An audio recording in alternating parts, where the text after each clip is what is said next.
Hello everyone, welcome again in this online platform of engineers classes for you. इससे पहले already जो है strength of material का question 20 तक क्वेश्चन डिस्कस कर चुके हैं, है ना। जो जेएसएससी का सीरीज मेरा चल रहा है उसमें 20 तक क्वेश्चन डिस्कस कर चुके हैं स्ट्रेंथ ऑफ मटेरियल का। अब इसमें जो है वो 21 से क्वेश्चन डिस्कस करेंगे, है ना। और जो भी एक्सपेक्टेड है उसी को हम डिस्कस कर रहे हैं कि जेएसएससी जेई में जो पहला पेपर होगा जिसमें जनरल इंजीनियरिंग का सेक्शन में क्या क्वेश्चन आ सकता है एक्सपेक्टेड, वही क्वेश्चन हम डिस्कस कर रहे हैं। तो चलिए स्टार्ट करते हैं नेक्स्ट क्वेश्चन से, जो कि आपका पहले 20 हो चुका है, तो 21 से स्टार्ट करेंगे। क्वेश्चन है when a bar of length L and diameter D is rigidly fixed at the upper and, है ना। एक बार है जिसका डायमीटर डी है, लेंथ आपका एल है, उसको अपर एंड पे आपका क्या किया गया, रिजिडली फिक्स्ड किया गया। क्वेश्चन आपको दिख रहा होगा स्क्रीन पे। एंड हैंगिंग फ्रीली, और उसको कैसे हैंगिंग किया गया, हैंग किया गया, लटकाया गया है freely. Then the total elongation produce in the bar due to its own weight, जिसको सेल्फ वेट भी बोलते हैं। तो देखिए इस तरह का क्वेश्चन, इसको याद रखेंगे आप कि सेल्फ वेट, ये देखिए एक बार है आपका, एक बार है ना, और ये बार का क्रॉस सेक्शन नीचे में कैसा है, सर्कुलर क्रॉस सेक्शन का था, और इसका लेंथ जो है वो एल है, और इसका डायमीटर कितना है, डायमीटर आपका डी है। तो सेल्फ वेट, हर एक मटेरियल का एक अपना क्या होता है, सेल्फ वेट भी होता है। तो सेल्फ वेट की वजह से जो है वो कितना इलोंगेशन होगा, यानी चेंज इन लेंथ कितना होगा, है ना, सेल्फ वेट की वजह से, ड्यू टू सेल्फ वेट। तो देखिए इसके लिए जो फॉर्मूला होता है यहाँ पे दिया हुआ है क्वेश्चन में ही कि स्मॉल w जो है ना वो आपका है weight per unit volume, weight per unit volume है, ठीक है। तो वॉल्यूम कैसे निकलेगा, इसका एक क्रॉस सेक्शन एरिया भी होगा। तो वॉल्यूम निकालने में, वॉल्यूम यदि बात किया जाए तो ए इंटू एल होगा कि नहीं होगा, वॉल्यूम ए इंटू एल होगा। तो ऐसे क्वेश्चन के लिए याद रखेंगे कि इसका जो डेल एल का वैल्यू होगा वो डेल एल का वैल्यू होगा W L square by 2E होगा, W L square by 2E होगा, ठीक है। आप ऐसे भी कर सकते हैं, वेट पर यूनिट वॉल्यूम है, वेट को हम मान लिए कैपिटल W, तो कैपिटल W भी लिख सकते हैं, एल स्क्वायर भी लिख सकते हैं, डिवाइडेड बाय जो होगा, है ना। देखिए आप यहां पे मान लीजिए कैपिटल W मान लिए वेट को, तो ये बताइए कि W की जगह पे क्या लिख सकते हैं, कैपिटल W अपॉन वॉल्यूम लिख सकते हैं, यानी स्मॉल W के टर्म्स में ये होगा फॉर्मूला, याद रखेंगे आप, फॉर्मूला समझेंगे आप कि जब भी आपको सेल्फ वेट की वजह से इलोंगेशन पूछा जाए तो W L square by 2A होगा, where small w is your weight per unit volume. इस बात को जरूर आप समझेंगे मेरे प्यारे दोस्तों, जब कैपिटल W के फॉर्म में लिखेंगे यानी वेट के फॉर्म में, क्योंकि इसका एक अपना वेट होगा, है ना, वेट होगा यानी कैपिटल W वेट होगा, तो डब्ल्यू एल स्क्वायर अपॉन क्या हो जाएगा 2, और क्या हो जाएगा, वॉल्यूम की जगह पे क्या लिख सकते हैं, ए इंटू एल लिख सकते हैं, इंटू ई, एल से एल एक कट जाएगा, तो फाइनली जो बचेगा ना वो W L divided by 2AE, तो ये हो जाएगा उसका टोटल वेट के फॉर्म में, यानी वेट के फॉर्म में ये फॉर्मूला और वेट पर यूनिट वॉल्यूम के फॉर्म में ये फॉर्मूला, जैसा क्वेश्चन में होगा उसके अकॉर्डिंग आपको सॉल्व करना है। तो खैर इस क्वेश्चन में देखते हैं, ऑप्शन पहला है WL बाय 2E नहीं होगा, WL square by 2E option number B इसका करेक्ट होगा। सी में है WL क्यूब बाई 2E नहीं होगा, फोर्थ में है WL 4 बाई 2E नहीं होगा, यानी बी इसका ऑप्शन करेक्ट होगा, WL स्क्वायर बाई 2E होगा। चलते नेक्स्ट क्वेश्चन में, the deformation of a bar under its own weight is, ठीक है, और फिर उसके बाद खाली जगह है, the deformation of a bar under its own weight is, खाली जगह, the deformation if the same body is subjected to direct load equal to weight of the body, equal to weight of the body. जो इसमें है ना, body को एक direct load लगाया जाता है, किसके बराबर लगाया जाता है, वेट के बराबर लगाया जाता है, बॉडी के वेट के बराबर। तो आप ऐसे भी देखें, यहां तक तो कर ही दिए है, एक बॉडी होगा, एक बॉडी है सपोज कीजिए आप, और इसका भी एरिया वगैरह ना सब सेम है, और इस पे जो एक लोड लगाया गया है वो W अमाउंट का लोड लगाया गया है, जो कि बॉडी का वेट है उतना ही लगाया गया। तो इसका भी लेंथ मान लीजिए L है, तो इसमें चेंज इन लेंथ कितना होगा, आप चेंज इन लेंथ जानते हैं, चेंज इन लेंथ इससे प्रीवियस लेक्चर आप देखेंगे उसमें ही बताए हुए हैं कि चेंज इन लेंथ जो होगा वो होगा WL बाय AE होगा, WL बाय क्या होगा, AE होगा, क्योंकि आप जानते हैं ना E इज इक्वल टू क्या होता है, स्ट्रेस अपॉन स्ट्रेन होता है, यंग्स मॉडुलस ऑफ इलास्टिसिटी। तो स्ट्रेस की जगह पे लोड अपॉन एरिया, है ना, और आपका अंश आपका इप्सिलॉन मतलब स्ट्रेन के जगह पे क्या होगा, change in length upon L, और फिर चेंज इन लेंथ को इधर आप कर देंगे तो हो जाएगा डब्ल्यू एल अपॉन ए। खैर अब यहां से देखिए डब्ल्यू एल बाय ए और इसको देखिए डब्ल्यू एल बाय ए को, तो यहां से क्या पता चल रहा है कि अब खाली जगह पे क्या होगा, द डिफॉर्मेशन ऑफ ये bar under its own weight is, under its own weight is half होगा, किसका हाफ होगा, इसका हाफ होगा, इसका हाफ कर देंगे तो सेल्फ वेट का वैल्यू आ जाएगा। तो इसका ऑप्शन में है इक्वल टू, हाफ, डबल या क्वाड्रपल, तो इसका होगा आंसर हाफ होगा, यानी कि इस क्वेश्चन का जो आंसर होगा वो क्या होगा, आपका करेक्ट आंसर जो होगा वो होगा आपका हाफ होगा।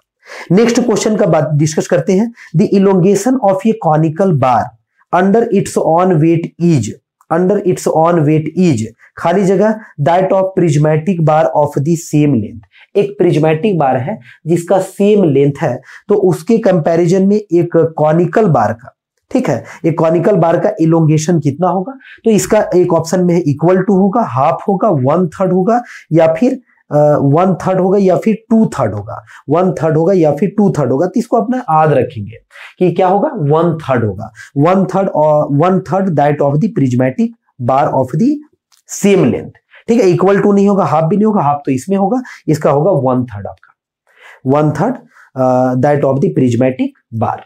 ठीक है, चलते हैं नेक्स्ट क्वेश्चन। नेक्स्ट क्वेश्चन है कि strain rosettes, strain rosettes are used to, strain rosettes are used to, थोड़ा सा इसको आप याद रखिएगा, स्ट्रेन रोसिटर्स जो होता है ना वो मेजर टू लीनियर स्ट्रेन, यानी लीनियर स्ट्रेन मेजर करने के लिए यूज करते हैं, इसका ऑप्शन नंबर बी होगा। Next question, a bar of length L, a bar of length L, a bar of length L metres extends by L M M, देखिए एक बार का लेंथ कितना है, एल मीटर है, चीजों को समझिए, एल मीटर है, उसको एक्सटेंड किया गया एल एम एम, कितना एक्सटेंड हो गया, एल एम एम हो गया, ठीक है, अंडर ये tensile force of P amount का फोर्स लगाए तो the strain produced in the bar is, strain produce कितना होगा, आप जानते हैं स्ट्रेन बराबर जो होगा वो change in length upon original length होगा, चेंज इन लेंथ कितना हुआ है, एल एम एम हुआ है, चेंज इन लेंथ कितना हुआ है, एल एम एम हुआ है, तो आप एल एम एम लिख सकते हैं, यानी एल एम एम लिख देंगे, है ना, change in length, original length कितना, एल मीटर, तो एल मीटर मतलब क्या, 1000 एम एम हो जाएगा, तो यहां से आप ये भी बोल सकते हैं, यहां से सिंपली कि आप क्या बोल सकते हैं, 0 पॉइंट कितना आ जाएगा, 0.001 एल बाय एल हो जाएगा, 0.001 एल बाय एल हो जाएगा, यानी जो भी स्मॉल एल का वैल्यू रहेगा उसका 0.001 टाइम्स होगा डिवाइडेड बाय ओरिजिनल लेंथ होगा, यानी इसका ऑप्शन नंबर डी इसका करेक्ट आंसर होगा। नेक्स्ट क्वेश्चन डिस्कस करते हैं, द एक्सटेंशन ऑफ ये circular bar tapering uniformly from diameter D1 at one end and diameter D2 at another end, एक tapered bar है, लिखा हुआ एक टैपर्ड बार है जिसका डायमीटर इस तरीके से है, टैपर्ड इसी को बोलते नहीं है, यहाँ पे मान लीजिए कि एक सेक्शन का आप सपोज कीजिए इसका D1 है और एक का डायमेंशन क्या D2 है, इसका लेंथ जो है वो गिवन आपका कि इसका लेंथ कितना है, मान लीजिए एल है इसका लेंथ, तो ये बोल रहा है can subject axial pull P is क्या बोले एक्सटेंशन, तो इसका एक्सटेंशन बताना, एक्सटेंशन का मतलब आपको चेंज इन लेंथ पूछा गया, एक्सटेंशन मतलब क्या होगा, पी अमाउंट का, क्योंकि पुल लगाया गया था दोनों एंड पे एक्सियली पुल लगाया गया था, पी अमाउंट का लोड, तो चेंज इन लेंथ कितना होगा याद रखेंगे, चेंज इन लेंथ जो होता है ना वो होता है फॉर्मूला पीएल अपॉन ए होता है, यहां से कॉन्सेप्ट लगाएंगे आप, तो पीएल अपॉन ए में क्या होगा, पी तो पी है, एल आपका लेंथ है इसका, ए एरिया की जगह पे ना थोड़ा याद रखेंगे इस तरह से कि क्या करना है, आपका क्या होता है, सर्कुलर यदि होता तो π/4 डी स्क्वायर होता, तो यहाँ पे डी स्क्वायर क्या है, दो अलग अलग डायमेंशन है, तो π/4 लिखेंगे आप, D1 इंटू D2 लिखेंगे इंटू E, तो यहां से आप इसको करेंगे कितना होगा, 4PL upon pi D1 into D2 into E, 4PL upon pi D1 into D2 into E होगा, तो इसका आप ऑप्शन देखिए, फर्स्ट ऑप्शन नहीं है, सेकंड ऑप्शन भी नहीं है, थर्ड ऑप्शन में देखिए 4PL अपॉन पाई ई D1 इंटू D2, यानी कि इसका जो होगा वो सी वाला, यानी कि थर्ड ऑप्शन इसका करेक्ट होगा। नेक्स्ट क्वेश्चन पे चलते हैं, नेक्स्ट लिखा हुआ है the extension of a circular bar, the extension of a circular bar tapering uniformly from diameter, इसी टाइप से डायमीटर D1 से D2 तक है, and subjected to axial pull P है, फिर उसके बाद खाली जगह द एक्सटेंशन ऑफ ये सर्कुलर बार ऑफ डायमीटर इतना ही subjected to the same load P क्या होगा, इक्वल टू होगा, लेस देन होगा, ग्रेटर देन होगा, ये आपका है, चलते हैं, क्वेश्चन तो आपको डिस्प्ले हो ही रहा होगा। देखिए इसमें क्या है, इसके लिए यदि आप फॉर्मूला फाइंड आउट करेंगे तो फॉर्मूला क्या हुआ, तो फॉर्मूला तो आप देख पा रहे हैं कि 4pl अपॉन कितना हुआ, पाई d1 इंटू कितना हो गया, d2 हो गया। डेल एल का वैल्यू, ये टेपर्ड बार के लिए डेल एल 1 का वैल्यू। अब यदि एक और के लिए निकालेंगे यानी डेल एल 2 निकालेंगे आप, तो डेल एल 2 का वैल्यू कितना होगा, फिर से वही करेंगे, pl अपॉन ae, एरिया है ना, ae लिखना है। तो इसका डायमीटर दिया हुआ है, तो एरिया की जगह पे कैसे लिखेंगे, पाई बाई 4, और डायमीटर की जगह पे क्या है, root under d1 into d2, diameter दिया हुआ, इसका स्क्वायर होगा, इंटू क्या होगा, e होगा। इसको जब आप सॉल्व करेंगे ना तो 4pl अपॉन कितना होगा, पाई d1 into d2 into e। आप देख पा रहे कि ये वैल्यू और ये वैल्यू जो है वो बिल्कुल भी सेम है, दोनों 100% सेम है। यानी कि एक टैपर्ड बार हो जिसका दो डायमीटर हो d1 d2 और लेंथ आपका l हो और उस पे एक्सियल पुल लगता हो p अमाउंट का, और एक ऐसा बार हो जिसका डायमीटर जो है वो root under d1 into d2 given हो, तो दोनों के लिए जो आपका एक्सटेंशन होगा यानी चेंज इन लेंथ होगा वो क्या होगा, इक्वल टू होगा। खाली जगह पे क्या भराएगा, इक्वल टू, लेस देन भी नहीं होगा, ग्रेटर देन, इक्वल टू होगा इसका, यानी ऑप्शन नंबर ए करेक्ट होगा। Next question, the ultimate tensile stress for mild steel is, ultimate tensile stress का वैल्यू माइल्ड स्टील के लिए ultimate compressive stress, compressive stress से जो है वो टेंसाइल स्ट्रेस का वैल्यू क्या होता है, ग्रेटर देन होता है या लेस देन होता है, ये पूछा है आपको। The ultimate tensile stress for mild steel is equal to होगा, लेस देन होगा, मोर देन होगा। तो याद रखिएगा माइल्ड स्टील का अल्टीमेट स्ट्रेस जो होता है मोर देन होता है कंप्रेसिव से मोर देन होता है। Next question, the maximum stress produced in a bar tapering section is at, पूछा है कि maximum stress produced in a bar tapering section is at, maximum stress जो है वो कहां पे प्रोड्यूस होगा, स्मॉलर एंड पे होगा, लार्जर एंड पे होगा, मिडिल पे होगा, एनीवेयर होगा। देखिए यहाँ पे डायग्राम बना हुआ, ये टैपरिंग सेक्शन है। तो आप ना थोड़ा सा देखिए यहाँ पे एक चीज आप लगा सकते हैं कि स्ट्रेस बराबर क्या होता है, तो स्ट्रेस बराबर सिंपली हम लीनियर स्ट्रेन का बात किए तो लोड अपॉन एरिया होता है ना, इंटरनल रेजिस्टिंग फोर्स या फिर लोड अपॉन एरिया। तो ये स्ट्रेस का वैल्यू मैक्सिमम होना है, मतलब ज्यादा होना है, तो एरिया को क्या होना पड़ेगा, कम होना पड़ेगा। यानी कि जहां पे एरिया कम होगा वहां पे स्ट्रेस का वैल्यू क्या होगा, ज्यादा। टैपरिंग सेक्शन में एक बड़ा एरिया है और एक छोटा एरिया है, तो कहां पे आपका जो होगा वो स्ट्रेस का वैल्यू मैक्सिमम होगा, यानी कि स्मॉलर डायमीटर के पास, या फिर आप बोलेंगे यहाँ पे क्या है ऑप्शन में, स्मॉलर इंड के पास, लार्जर इंड के पास, मिडिल के पास, एनीवेयर। तो स्मॉलर इंड के पास, यानी स्मॉलर इंड कहने का मतलब यहाँ पे क्योंकि डायमेंशन कम है तो डायमेंशन कम होगा, डायमेंशन जितना कम होगा ऑब्वियस है कि डायमेंशन कम है तो एरिया कम होगा, एरिया कम होगा तो स्ट्रेस आपका ज्यादा होगा, इनवर्स रिलेशन है। तो चलिए इसका ऑप्शन नंबर ए करेक्ट होगा। अगला क्वेश्चन है, modular ratio of the two materials is the ratio of, modular ratio जो है वो टू मटेरियल का क्या होता है, किसका रेशियो होता है, मॉड्यूलर रेशियो लिखा है। तो याद रखेंगे मॉड्यूलर रेशियो जो होता है ना वो इलास्टिक कांस्टेंट्स का रेशियो होता है, यानी कि मॉडुलस ऑफ इलास्टिसिटीज का रेशियो आप ऐसे भी बोल सकते हैं। तो देखिए linear stress to linear strain नहीं होगा, shear stress to shear strain नहीं होगा, linear stress to linear strain होता है अंश modulus of elasticity, shear stress to shear strain जो होता है वो मॉडुलस ऑफ रिजिडिटी होता है। सी ऑप्शन में देयर मॉडुलस ऑफ इलास्टिसिटी, यानी मॉडुलस ऑफ इलास्टिसिटीज का रेशियो को ही मॉडुलर रेशियो बोलते हैं। तो हाँ बिल्कुल भी करेक्ट होगा, मॉडुलर रेशियो जो होता है वो मॉडुलस ऑफ इलास्टिसिटीज का रेशियो को ही बोला जाता है, सी ऑप्शन इसका करेक्ट होगा। अगला क्वेश्चन डिस्कस करते हैं, the shear modulus of most material with respect to modulus of elasticity is, जो शियर मॉडुलस है यानी कि जी का जो वैल्यू है, इसको थोड़ा लॉजिकली चीजों को समझते हैं। देखिए क्या हो रहा है, जी का वैल्यू पूछा गया कि जी का value most of the material के लिए ई और जी में क्या रिलेशन, तो देखिए एक रिलेशनशिप जो है ना ई बराबर जो होता है वो होता है 2g1 प्लस म्यू, याद रखेंगे आप। ई अंश मॉडुलस ऑफ इलास्टिसिटी, जी होता है मॉडुलस ऑफ रिजिडिटी और म्यू होता है आपका पॉइजन्स रेशियो, जो पिछले लेक्चर में ऑलरेडी डिस्कस कर चुके हैं। तो यहां से यदि आप देखेंगे ना तो किसका किसका रेशियो पूछा है, shear modulus of most material with respect to modulus of elasticity, यानी शियर मॉडुलस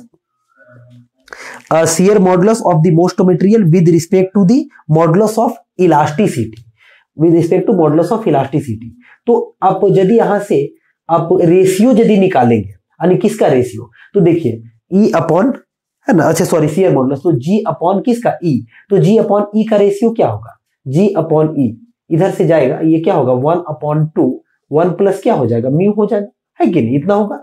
तो यहां से आप ध्यान से देखिए, तो जी अपॉन ई का जो रेशियो आपको नजर आ रहा है ना दोस्तों, ये हाफ से भी कुछ ज्यादा, क्योंकि 1/2 2 के टाइम्स में है 1 प्लस म्यू, 2 के टाइम्स में, तो यहाँ पे ऑप्शन में है इक्वल टू हाफ, नहीं होगा। यदि ये 1 प्लस म्यू नहीं होता तो इक्वल टू हाफ हो जाता, तो ये नहीं होगा। लेस देन हाफ मतलब हाफ से भी कम होगा।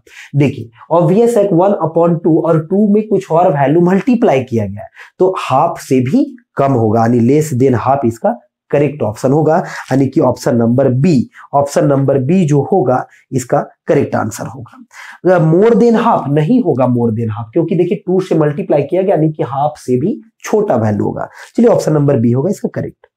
अगला क्वेश्चन है, a rod is enclosed centrally. चलिए देखिए इसको मिटा करके यहां से मिटाते हैं और बताते हैं। बोला गया कि एक रॉड को जो है ना वो सेंट्रली जो है, a rod is enclosed centrally in a tube, एक ट्यूब है आपका, मान लीजिए ये ट्यूब है और ट्यूब के अंदर में एक रॉड है, इसके अंदर सेंट्रली देखिए ये इसके अंदर एक रॉड है सेंट्रली, इस तरह से पूछा गया है। असेंबली इज टाइटेड बाय रिजिड वाशर, इसको जो है बिल्कुल भी एकदम टाइट किया गया है, एक वाशर लगा करके दोनों का असेंबली को, एक जैसे कि आप पेन में रिफिल देखते हैं ना वैसे ही समझिए, एक ट्यूब के अंदर एक रॉड है, दोनों को रिजिडली बिल्कुल भी फिक्स किया गया है, ऐसा समझिए। If the assembly subjected to compressive load, अब इस पे कंप्रेसिव लोड लगाया जाता है दोनों साइड से, यानी लोड लगाएंगे, कंप्रेसिव लोड लगाएंगे। तो ये बताइए कि कंप्रेसिव लोड लगाएंगे तो क्या होगा रॉड में। ऑब्वियस है कि दोनों रॉड एक साथ कंप्रेस हो, क्योंकि दोनों बराबर भी है, दोनों बिल्कुल भी असेंबली दोनों आप रिजिडली फिक्स्ड है एक साथ वाशर के थ्रू। तो रॉड इज अंडर कंप्रेशन, यानी रॉड कंप्रेशन में होगा। देखिए यहाँ पे एक रॉड है, एक ट्यूब है, ये है रॉड और ऊपर वाला है ट्यूब, तो रॉड सिर्फ कंप्रेशन में नहीं होगा, रॉड और ट्यूब दोनों कंप्रेशन में होगा। तो ऑप्शन देखिए कौन होगा correct, tube is under compression, सिर्फ ट्यूब नहीं होगा। Both rod and tube are under compression, हाँ both rod and tube are under compression, both rod and tubes are under compression, यानी इसका ऑप्शन सी करेक्ट होगा। अगला क्वेश्चन में चलते हैं, a bolt is made to pass through a tube. देखिए बहुत बढ़िया क्वेश्चन है, एक ट्यूब के थ्रू जो है ना एक बोल्ट पास किया गया, मान लेते हैं एक ट्यूब है ये, और इस ट्यूब में जो है एक बोल्ट पास किया गया है, एक बोल्ट है इसके अंदर से, इस तरह से एक बोल्ट है, ठीक है, और बोल्ट में क्या है थ्रेड कटा हुआ है, ऑब्वियस है इसके अंदर से बोल्ट है और इसमें थ्रेड है, और फिर इसके ऊपर से जो है ना वो एक नट लगा दिया गया, इस तरह से क्वेश्चन में लिखा हुआ एक नट है, इसके ऊपर से एक नट है, नट, ठीक है। एक ट्यूब है, उसके अंदर से सेंट्रली बोल्ट है और बोल्ट में थ्रेड होगा और फिर दोनों किनारे से नट है, ऐसा है कुछ चीजें, है ना। देखिए क्या लिखा है, एक bolt is are tightly fitted with the help of washers and nut, washer भी है नट भी है, देखिए लिखा हुआ है। If the nut is tightened, अब नट को जो है ना घुमा करके इसको पूरा टाइट किया जा रहा है, तो जब आप नट को टाइट करेंगे तो देखिए क्या होगा, जब आप नट को टाइट करेंगे तो ये जो ट्यूब है, ये जो ट्यूब है, ये ट्यूब में कैसा स्ट्रेस जनरेट होगा, कंप्रेसिव स्ट्रेस जनरेट होगा। ट्यूब क्योंकि नट कंप्रेस करेगा ट्यूब को, यानी ट्यूब में जो है वो कंप्रेसिव स्ट्रेस जनरेट होगा ट्यूब में। लेकिन यहां पे समझना है मेरे प्यारे दोस्तों कि जो नट होगा वो, सॉरी नट नहीं बोल्ट का बात करेंगे, नट नहीं बोल्ट का, क्योंकि नट तो कंप्रेस कर रहा है यानी कि ट्यूब को, तो ट्यूब में कंप्रेसिव स्ट्रेस, और जो बोल्ट होगा वो बोल्ट को आप टाइटेंड कर रहे हैं ना, तो बोल्ट आपका ना बाहर की तरफ खिंचाएगा, इस टाइप से पुल होगा बाहर की तरफ, वो अंदर नहीं, क्योंकि टाइट कर रहे बाहर की तरफ फोर्स लगेगा। इस चीज को आप थोड़ा एनालाइज करके देखिएगा। तो बोल्ट में यदि बात किया जाएगा ना तो बोल्ट में आपका पुलिंग नेचर का होगा, दोनों बोल्ट में क्या होगा पुलिंग नेचर का, यानी बोल्ट का बात करेंगे तो टेंसाइल स्ट्रेस होगा, ट्यूब में कंप्रेसिव स्ट्रेस होगा और बोल्ट में कैसा स्ट्रेस होगा, टेंसाइल स्ट्रेस इंड्यूस होगा। जरा देखिए क्वेश्चन ऑप्शन में क्या है। पहला है bolt and tube are under tension, नहीं दोनों टेंशन में तो होगा ही नहीं। Bolt and tube are compression, नहीं होगा। बोल्ट इज अंडर कंप्रेशन, बिल्कुल भी नहीं, बोल्ट अंडर कंप्रेशन नहीं होगा, बोल्ट अंडर टेंशन होगा। अगला ऑप्शन में है bolt is under tension and tube is under compression, bolt is under tension and tube is under compression. तो हाँ, ट्यूब अंडर कंप्रेशन इसीलिए कंप्रेसिव स्ट्रेस और बोल्ट अंडर टेंशन इसीलिए टेंसाइल स्ट्रेस। तो बिल्कुल भी इसका ऑप्शन होगा ऑप्शन नंबर डी करेक्ट होगा। बहुत ही बढ़िया सा क्वेश्चन था।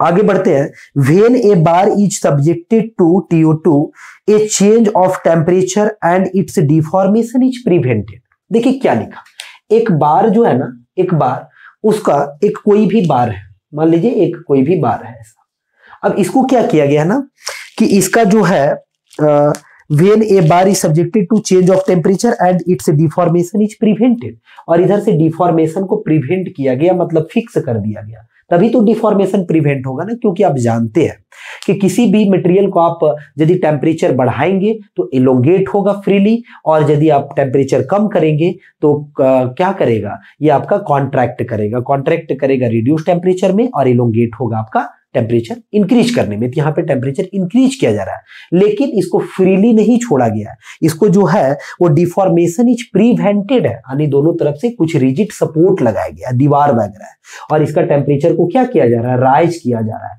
तो ये बताइए इसमें कैसा स्ट्रेस इंड्यूस होगा। तो याद रखेंगे जब भी टेम्परेचर की वजह से स्ट्रेस इंड्यूस हो रहा है तो टेम्परेचर स्ट्रेस कहलाता है, जिसको थर्मल स्ट्रेस भी बोला जाता है। तो देखिए टेंसाइल स्ट्रेस नहीं, कंप्रेसिव स्ट्रेस नहीं, शियर स्ट्रेस नहीं, थर्मल स्ट्रेस यस, यानी कि option number D thermal stress होगा। एक बात ये ना यहां से आप याद रख लेंगे कि थर्मल स्ट्रेस इस केस में इंड्यूस होगा। थर्मल स्ट्रेस का जो वैल्यू होगा वो थर्मल स्ट्रेस का फॉर्मूला याद रखेंगे, alpha coefficient of thermal expansion, del T जो होगा वो टेम्परेचर चेंज होगा, और ई जो होगा यंग्स मॉडुलस ऑफ इलास्टिसिटी। तो फॉर्मूला याद रखेंगे थर्मल स्ट्रेस बराबर अल्फा डेल टी इंटू ई, और थर्मल स्ट्रेन बराबर आपसे पूछा जाएगा तो आप बोलेंगे अल्फा इंटू डेल टी होगा, और यदि चेंजिंग लेंथ के बारे में पूछा जाएगा तो अल्फा डेल टी इंटू क्या होगा, एल होगा। ये तीन फॉर्मूला का आप अच्छे से याद रखेंगे। अल्फा डेल टी तीनों में कॉमन है, इतना बात आप एक आपको याद करने में आसानी होगा। अल्फा डेल टी क्यों कॉमन, क्योंकि तीनों में टेम्परेचर की वजह से हो रहा है, तो अल्फा डेल टी आपका कॉमन होगा। ठीक है, तो यहाँ पे थर्मल स्ट्रेस होगा। अगला में देखिए, लेकिन हाँ थर्मल स्ट्रेस तभी इंड्यूस होगा मटेरियल में जब उसको आप प्रिवेंट करेंगे डिफॉर्मेशन। कोई मटेरियल है, इसको आप प्रिवेंट नहीं करें और इसको हीटअप करते जाए, या फिर इसका टेम्परेचर को कम करें, तो कम करने से कॉन्ट्रैक्ट कर जाएगा फ्रीली और एक्सपैंड कर जाएगा फ्रीली। तो फ्री एक्सपेंशन का वैल्यू और फ्री कॉन्ट्रैक्शन का वैल्यू यही होता है, डेल एल बराबर, इसी को बोलते हैं alpha del T into L. Alpha del T into L ये फ्री एक्सपेंशन और कॉन्ट्रैक्शन का वैल्यू है। ठीक, अब इसी को प्रिवेंट करेंगे तो स्ट्रेस और स्ट्रेन आने लगेगा, थर्मल स्ट्रेस और थर्मल स्ट्रेन आने लगेगा मटेरियल में। तो फ्री एक्सपेंशन होगा तो कोई स्ट्रेस इंड्यूस नहीं होगा, क्योंकि वो फ्रीली रहेगा मटेरियल। जैसे आप खुद से भी समझ सकते हैं, आप यदि फ्री है, कोई लोड नहीं है, तो कोई स्ट्रेस नहीं आएगा बॉडी में। वैसे मटेरियल में भी होता है, जब तक कोई जो है इंटरनल रेजिस्टिंग फोर्स डेवलप नहीं होगा तब तक जो है वो कोई स्ट्रेस डेवलप नहीं होगा। और आप एक्सपेंशन को प्रिवेंट नहीं करेंगे, डिफॉर्मेशन को प्रिवेंट नहीं करेंगे, तो ऑब्वियस है फ्रीली वो एक्सपैंड हो रहा है, फ्रीली कॉन्ट्रैक्ट हो रहा है, तो कोई इंटरनल कोई रेजिस्टिंग फोर्स डेवलप नहीं हो रहा है, मतलब इंटरनली कोई स्ट्रेस भी डेवलप नहीं होगा। नेक्स्ट क्वेश्चन है, जरा देखिए क्या है लिखा गया। A steel bar of 5 mm is heated. एक स्टील बार का लेंथ है 5 mm, उसको हीटअप किया जा रहा है 15 डिग्री से 40 डिग्री। यहां पता चल रहा है टेम्परेचर राइज किया जा रहा है 15 से 40 degree, and free to expand. इसी बात को अंडरलाइन कर लीजिए, फ्री टू एक्सपैंड है, मतलब उसमें प्रिवेंशन नहीं है। जैसे इससे पहले वाला क्वेश्चन में प्रिवेंशन था जिसमें थर्मल स्ट्रेस इंड्यूस हो रहा था, कोई प्रिवेंशन नहीं है, फ्री टू एक्सपैंड है। तो क्या होगा, बार में कैसा स्ट्रेस इंड्यूस होगा, नो स्ट्रेस, शियर स्ट्रेस होगा, टेंसाइल स्ट्रेस होगा, कंप्रेसिव स्ट्रेस होगा। अभी बताए जब फ्री होगा तो कोई स्ट्रेस इंड्यूस नहीं होगा, क्योंकि जब फ्री एक्सपेंशन होगा, फ्री कॉन्ट्रैक्शन होगा, तो उस कंडीशन में बार में इंटरनल रेजिस्टिंग फोर्स डेवलप नहीं होगा। चलते नेक्स्ट क्वेश्चन में, इसका ऑप्शन नंबर ए होगा, नो स्ट्रेस। अगला है, when a bar is cooled to -5 degree Celsius, when a bar is cooled to -5 degree Celsius it will develop. क्या डेवलप करेगा, नो स्ट्रेस डेवलप करेगा, शियर स्ट्रेस डेवलप करेगा, tensile stress develop करेगा, compressive stress develop करेगा। तो when a bar is cooled to -5 degree Celsius, it will develop. देखिए यहाँ पे एक्चुअली में कहीं कुछ ऐसा क्वेश्चन में नहीं लिखा कि एक बार को जब कूल किया जा रहा है तो फ्री टू कॉन्ट्रैक्ट है या फ्री टू एक्सपैंड है, ऐसा नहीं लिखा गया है। फ्री टू कॉन्ट्रैक्ट है या फ्री टू एक्सपैंड है। तो इस कंडीशन में चलिए इसको मान लेते हैं यहाँ पे कि ये बिल्कुल भी ना इसका डिफॉर्मेशन को प्रिवेंट किया गया है, यानी कि फ्री टू एक्सपैंड और फ्री टू कॉन्ट्रैक्ट नहीं है, ऐसे भी यहाँ एक्सपैंड नहीं होगा, कॉन्ट्रैक्ट होगा। तो उस कंडीशन में देखिए क्या होगा, जब ये कॉन्ट्रैक्ट करेगा, मान लीजिए कि दोनों साइड से फिक्स है, तो जब ये टेम्परेचर कम होगा, इसको रिवर्स, टेम्परेचर कम होगा तो ये कॉन्ट्रैक्ट करना चाहेगा। तो कॉन्ट्रैक्ट जब अंदर की तरफ करना चाहेगा लेकिन बाहर से फिक्स किए हुए, इसके लॉजिक को समझिए आप क्या हो रहा है। देखिए इसको आप पकड़े हुए हैं और टेम्परेचर इसका बढ़ा रहे हैं, सॉरी अभी चले घटाने वाला बात, यानी -5 डिग्री, तो टेम्परेचर अब डिक्रीज कर रहा है, तो इसको लेकिन आप प्रिवेंट किए हुए, तो ऑब्वियसली अंदर की तरफ कॉन्ट्रैक्ट करना चाहेगा, लेकिन अब पकड़े हुए रिजिडली, तो कॉन्ट्रैक्ट हो पाएगा क्या? कॉन्ट्रैक्ट नहीं हो पाएगा। इसका मतलब इसके अंदर कैसा लोड डेवलप होगा? टेंसाइल नेचर का होगा, बाहर की तरफ लोड लगेगा, है कि नहीं है? क्योंकि अब पकड़ करके रखे, यानी इस डायरेक्शन में होगा, इस डायरेक्शन में होगा। तो इस कंडीशन में स्ट्रेस कैसा होगा? तो टेंसाइल स्ट्रेस होगा। तो इसका ऑप्शन नंबर सी होगा। बहुत ही बढ़िया क्वेश्चन है, तो इसलिए याद रखेंगे आप, कभी भी टेम्परेचर बढ़ने का बात होता है तो कंप्रेसिव स्ट्रेस होता है, टेम्परेचर घटने का बात होता है तो टेंसाइल स्ट्रेस होता है। ये आपका थर्मल स्ट्रेस का कॉन्सेप्ट है, ये थर्मल स्ट्रेस का कॉन्सेप्ट है एक्चुअली में, उल्टा जैसा आपको समझना है।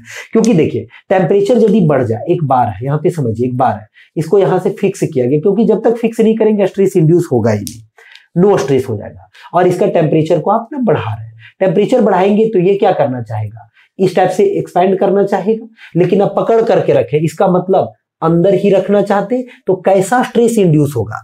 आप मान लीजिए ऐसे पकड़े हुए हैं, ये बढ़ना चाह रहा है, बाहर नहीं जा पा रहा है, अंदर ही रह रहा है, यानी कि उल्टा डायरेक्शन में एक फोर्स लग रहा है ना, तो यानी कि कंप्रेसिव नेचर का स्ट्रेस हो जाएगा। तो जब भी टेम्परेचर बढ़ेगा कंप्रेसिव स्ट्रेस इंड्यूस होता है, टेम्परेचर घटेगा तो टेंसाइल स्ट्रेस। इसको आप एकदम क्लू को याद रखेंगे।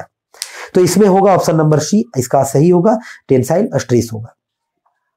अगला है, a bar of copper and steel form a composite system. अब जो है एक आपका कंपोजिट सिस्टम कर रहा है, एक आपका है क्या चीज, एक आपका कॉपर और एक है आपका स्टील, एक आपका कॉपर और एक है क्या स्टील है। अगर देखिए इस क्वेश्चन में, यानी कि कंपोजिट का क्वेश्चन एक्चुअली में, एक आपका है कॉपर का और एक आपका है स्टील का, एक आपका है कॉपर का, एक आपका है स्टील का। इस तरीके से है, कॉपर और स्टील का form a composite system which is heated to a temperature 40 degree Celsius, मतलब इसको गर्म किया जा रहा है। The stress induced in the copper bar will be, copper bar में कैसा स्ट्रेस इंड्यूस होगा? अब देखिए स्ट्रेस इंड्यूस का बात हुआ ना, दोनों बार एक दूसरे के साथ एक्सपैंड करना चाहेगा, लेकिन एक्सपेंशन जो होगा, कंपोजिट सिस्टम फॉर्म करते हैं। कंपोजिट का मतलब होता है ना, ये दोनों लुक्स लाके सिंगल बार ऐसा लगेगा, दोनों एक दूसरे के साथ जो है रिजिडली फिक्स्ड किया जाता है, इसी को कंपोजिट बार बोलते हैं। और दोनों का लेंथ जो होता है वो बार का लेंथ एकदम सेम होगा और एक साथ रिजिडली फिक्स्ड किया जाता है, एकदम रिजिडली फिक्स्ड होगा। अब क्या किया जा रहा है ना, इसको टेम्परेचर चेंज किया जा रहा है 40 डिग्री, है टेम्परेचर यानी बढ़ाया जा रहा है हीट करके। तो ये बताइए स्ट्रेस इंड्यूस कॉपर में जो है वो कैसा वाला होगा? टेंसाइल होगा, कंप्रेसिव होगा, नेचर पूछा है। अभी चलिए देखिए क्या हो रहा है यहाँ पे। अल्फा का वैल्यू कॉपर का जो होता है ना, वो ज्यादा होता है किसके कंपैरिजन में? अल्फा का वैल्यू स्टील के कंपैरिजन में। तो जिसका भी ज्यादा होगा उसमें एक्सपेंशन ज्यादा होगा, एक्सपेंशन कोफिशिएंट ज्यादा, अल्फा मतलब थर्मल एक्सपेंशन कोफिशिएंट, तो ये एक्सपैंड रैपिडली करेगा, है ना। और इसका कम है, यानी कि ये रैपिडली नहीं करेगा, ये थोड़ा स्लोली करेगा। तो देखिए क्या होगा, मान लीजिए एक जगह पे रिजिडली या फिक्स्ड रखे, तो एक बहुत रैपिडली कर रहा है, एक स्लोली कर रहा है। तो स्लोली जो करेगा उसको पकड़ करके वहां पे लाना पड़ेगा एक ऐसा समझने के लिए, और जो रैपिडली कर रहा है उसको क्या करना पड़ेगा? कंप्रेस करना पड़ेगा। यानी रैपिडली जो करेगा उसको कंप्रेस करना पड़ेगा, रैपिडली जो करेगा उसको कंप्रेस, और जो स्लोली करेगा उसको क्या, उस पे कैसा वाला होगा? टेंसाइल होगा। तो यहां से ये कंपोजिट का थर्मल स्ट्रेस का यही कॉन्सेप्ट होता है, जिसका अल्फा ज्यादा होगा उस पे कंप्रेसिव स्ट्रेस इंड्यूस होगा, जिसका कम होगा उसमें टेंसाइल स्ट्रेस इंड्यूस होगा। ऑलवेज ऐसा होगा, जिसका अल्फा कम होगा उसमें कंप्रेसिव, और जिसका अल्फा ज्यादा होगा उसमें जिसका अल्फा ज्यादा होगा उसमें कंप्रेसिव, जिसका अल्फा कम होगा उसमें टेंसाइल होगा। क्यों ऐसा? क्योंकि अल्फा कम है तो उसको खींच करके वहां पे लाना पड़ेगा, और जिसका ज्यादा बहुत रैपिडली हो रहा है तो उसको कंप्रेस करके वहीं पे रखना पड़ेगा, क्योंकि दोनों रिजिडली फिक्स्ड है। तो इसका पहला ऑप्शन में टेंसाइल होगा, दूसरा में कंप्रेसिव, शियर होगा, जीरो होगा, जीरो नहीं होगा, शियर भी नहीं होगा, टेंसाइल भी नहीं होगा, कंप्रेसिव होगा, क्योंकि कॉपर का ज्यादा है स्टील से, यानी इसमें कंप्रेसिव स्टील होगा, कंप्रेसिव स्ट्रेस होगा। यदि इसी क्वेश्चन में ना स्टील का पूछ दिया जाता कि स्टील का कैसा होगा, तो आप स्टील का बोलते कि टेंसाइल स्ट्रेस होता, स्टील का आप क्या बोलते हैं, टेंसाइल स्ट्रेस इंड्यूस होगा। चलते नेक्स्ट क्वेश्चन में, the thermal stress in a bar is, thermal stress in a bar is खाली जगह proportional to the change in temperature. Thermal stress जो होता है वो चेंज इन टेम्परेचर का क्या होता है, डायरेक्टली प्रोपोर्शनल होता है या फिर इनडायरेक्टली प्रोपोर्शनल होता है, तो डायरेक्टली प्रोपोर्शनल। तभी फॉर्मूला भी लिखे थे कि थर्मल स्ट्रेस बराबर जो होता है वो अल्फा डेल्टी इंटू होता है ई, है ना। तो यानी कि थर्मल स्ट्रेस डायरेक्टली प्रोपोर्शनल होता है चेंज इन टेम्परेचर का, यानी कि डायरेक्टली होगा इसका। नेक्स्ट है द थर्मल स्ट्रेस खाली जगह upon the cross sectional area of the bar, cross sectional area पे डिपेंड करता है या फिर डज नॉट डिपेंड करता है। तो थर्मल स्ट्रेस आप देखिए अल्फा डेल्टी इंटू ई होता है, अल्फा डेल्टी इंटू ई होता है। अब यहां से आपको ये पता चल रहा है ना कि किस किस चीज पे डिपेंड करता है, अल्फा पे डिपेंड करता है, अल्फा पे डिपेंड करता है आपका, और साथ ही साथ किस चीज पे डिपेंड करता है, टेम्परेचर चेंज पे करता है, अंश मॉडुलस ऑफ इलास्टिसिटी पे करता है। अंश मॉडुलस ऑफ इलास्टिसिटी एक इलास्टिक कांस्टेंट का वैल्यू, यहाँ पे एरिया कहीं पे भी नहीं आया है, तो इसका मतलब हुआ कि एरिया पे इंडिपेंडेंट होता है, यानी कि डज नॉट डिपेंड, यानी कि इसका जो करेक्ट होगा वो आपका होगा does not depend. Does not depend क्या होगा, इसका करेक्ट आंसर होगा। डियर अब जो है वो आपका नेक्स्ट लेक्चर में यहाँ के बाद जो है लगभग अभी तक जो है वो इससे अभी तक आपका 40 क्वेश्चन तक लगभग हम लोग डिस्कस कर चुके हैं ऑलमोस्ट। अब इसके आगे का जो है लेक्चर बड़ा हो रहा है, इसलिए आगे डिस्कस करेंगे। आपको लेक्चर अच्छा लगा होगा जरूर लाइक करें। ये जो है एक्सपेक्टेड क्वेश्चन और आप एकदम मान लीजिए कि इस तरह का क्वेश्चन आपको देखने को जरूर मिलेगा जनरल इंजीनियरिंग में, मैकेनिकल इंजीनियरिंग के सेक्शन में। तो आप दोस्तों को ऐसा शेयर करना ना भूलें। चैनल पे नए होंगे जरूर चैनल को सब्सक्राइब कर दीजिए, क्योंकि इस तरह का लेक्चर जो है वो मेरे चैनल पे अपलोड होता रहता है। ये सब जो लेक्चर है ना ऑलरेडी जेएसएससी के अलावा जो है वो सिंपली आपको जूनियर इंजीनियरिंग कंपटीशन के लिए भी बिल्कुल भी अप्लीकेबल होगा और उसके लिए भी बेहतर होगा। तो चलिए मिलते हैं नेक्स्ट लेक्चर में। So thank you for watching.